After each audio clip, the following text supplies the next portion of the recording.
বাংলাদেশ জাতীয়তাবাদী ছাত্রদল ঢাকা বিশ্ববিদ্যালয়ের সংগ্রামী সভাপতি গণেশ চন্দ্র রায় সাহস।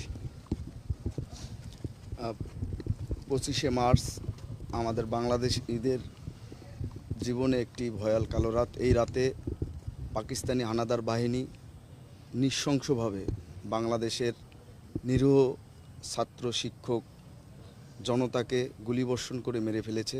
আমি আজকের এই রাতে আমি শ্রদ্ধাভরে স্মরণ করছি সেই সকল শহীদ বীরদের, যাদের আত্মত্যাগের বিনিময়ে আমরা বাংলাদেশের স্বাধীনতার লাল সূর্য পেয়েছি। একই সাথে তাদের আত্মত্যাগের যে মহিমা, সেই মহামান্বিত দিকটিকে ধারণ করে আগামীতে বাংলাদেশ একটি আধুনিক, ন্যায়ের এবং সাম্যের বাংলাদেশ হিসাবে প্রতিষ্ঠিত হবে। আমরা তাদের আত্মত্যাগের যে প্রত্যাশা, প্রত্যয়, তা আমরা বাংলাদেশ জাতীয়তাবাদী ছাত্রদল অবশ্যই সেই আশা প্রত্যাশা পূরণে সামনের থেকে অগ্রণী ভূমিকা রাখব। আমি আজকের এই দিনে দাঁড়িয়ে 1971 সালের যারা শহীদ হয়েছে, যুদ্ধ করে অস্ত্র হাতে যুদ্ধ করতে গিয়ে যারা শহীদ হয়েছে, তাদের আত্মার মাগফিরাত কামনা করছি। একই সাথে জগন্নাথ হল সহ সেই 1971-এর 25শে মার্চে বাংলাদেশের সর্বোচ্চ বিদ্যাপীঠ ঢাকা বিশ্ববিদ্যালয়, রাজারবাগ পুলিশ লাইন্স এবং পিলখানায় যে হত্যাযজ্ঞ চালিয়েছিল পাকিস্তান হানাদার বাহিনী, সেই হত্যাযজ্ঞের যারা শিকার হয়েছে, শহীদ হয়েছে, তাদের যাতে মহান সৃষ্টিকর্তা তাদের জান্নাতের সর্বোচ্চ বাগিচায় তাদের স্ব ধর্ম অনুযায়ী অবস্থান করার জন্য অবস্থান দেয়, আমি এই প্রত্যাশা করি। একই সাথে আমরা বিশ্বাস করি 1971 সালে স্বাধীনতা যুদ্ধ অনুষ্ঠিত হয়েছিল একটি সাম্যের বাংলাদেশ, একটি ন্যায়ের বাংলাদেশ প্রতিষ্ঠা করার জন্য। সেই সাম্যের এবং ন্যায়ের বাংলাদেশ প্রতিষ্ঠা করার জন্য স্বাধীনতা পরবর্তী সময়েও আমরা বিভিন্ন ধরনের সমস্যার সম্মুখীন হয়েছি। আমরা বিশ্বাস করতে চাই দীর্ঘদিন পর বাংলাদেশ একটি প্রত্যক্ষ ভোটের মাধ্যমে নির্বাচিত সরকার প্রতিষ্ঠিত হয়েছে।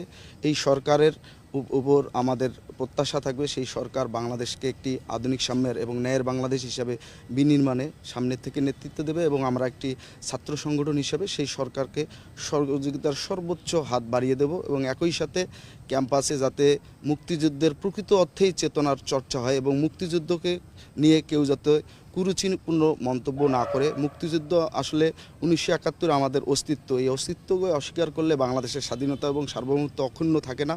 আমরা বাংলাদেশের স্বাধীনতা এবং সার্বভৌমত্ব কখনো ভুলে যাব না এবং ভুলে যাওয়ার মতো কোনো বিষয় না। আমরা বিশ্বাস করি 24শে যে গণঅভ্যুত্থান হয়েছে, সেই গণঅভ্যুত্থান আমাদের প্রেরণা হিসাবে কাজ করবে। আগামীতে আমরা 24কে 71 সালে 71-এর সাথে বিতর্কিত, মানে 24কে 71-এর সাথে তুলনা করে আমরা যে আমাদের দেশকে বিনির্মাণে, দেশকে একটি আধুনিক সাম্যের, ন্যায়ের এবং গণতান্ত্রিক বাংলাদেশ হিসাবে বিনির্মাণের যে প্রত্যাশা, সেটাকে আমরা প্রশ্নবিদ্ধ করব না। আমি আমাদের আজকের এই প্রোগ্রাম থেকে আমি সারা বাংলাদেশের শিক্ষার্থী সহ সারা দেশের দেশবাসীকে আমরা এই আহ্বান করব, 1971 আমাদের অস্তিত্ব, 24 আমাদের অনুপ্রেরণা, দুয়েই আমরা বুকে ধারণ করে বাংলাদেশকে কিভাবে সামনের দিকে এগিয়ে নিয়ে যায়, সবাই মিলে হাতে হাত কাঁধে কাঁধ মিলিয়ে আমরা ঐক্যবদ্ধ থেকে দেশকে এগিয়ে নিয়ে যাব এবং সকল মতের সকল পথের মানুষকে আমরা সম্মানের জায়গা থেকে দেখব। আমরা গঠনমূলক সমালোচনা করে দেশকে একটি আধুনিক সাম্যের, ন্যায়ের এবং গণতান্ত্রিক বাংলাদেশ হিসেবে প্রতিষ্ঠিত করব। ধন্যবাদ সবাইকে।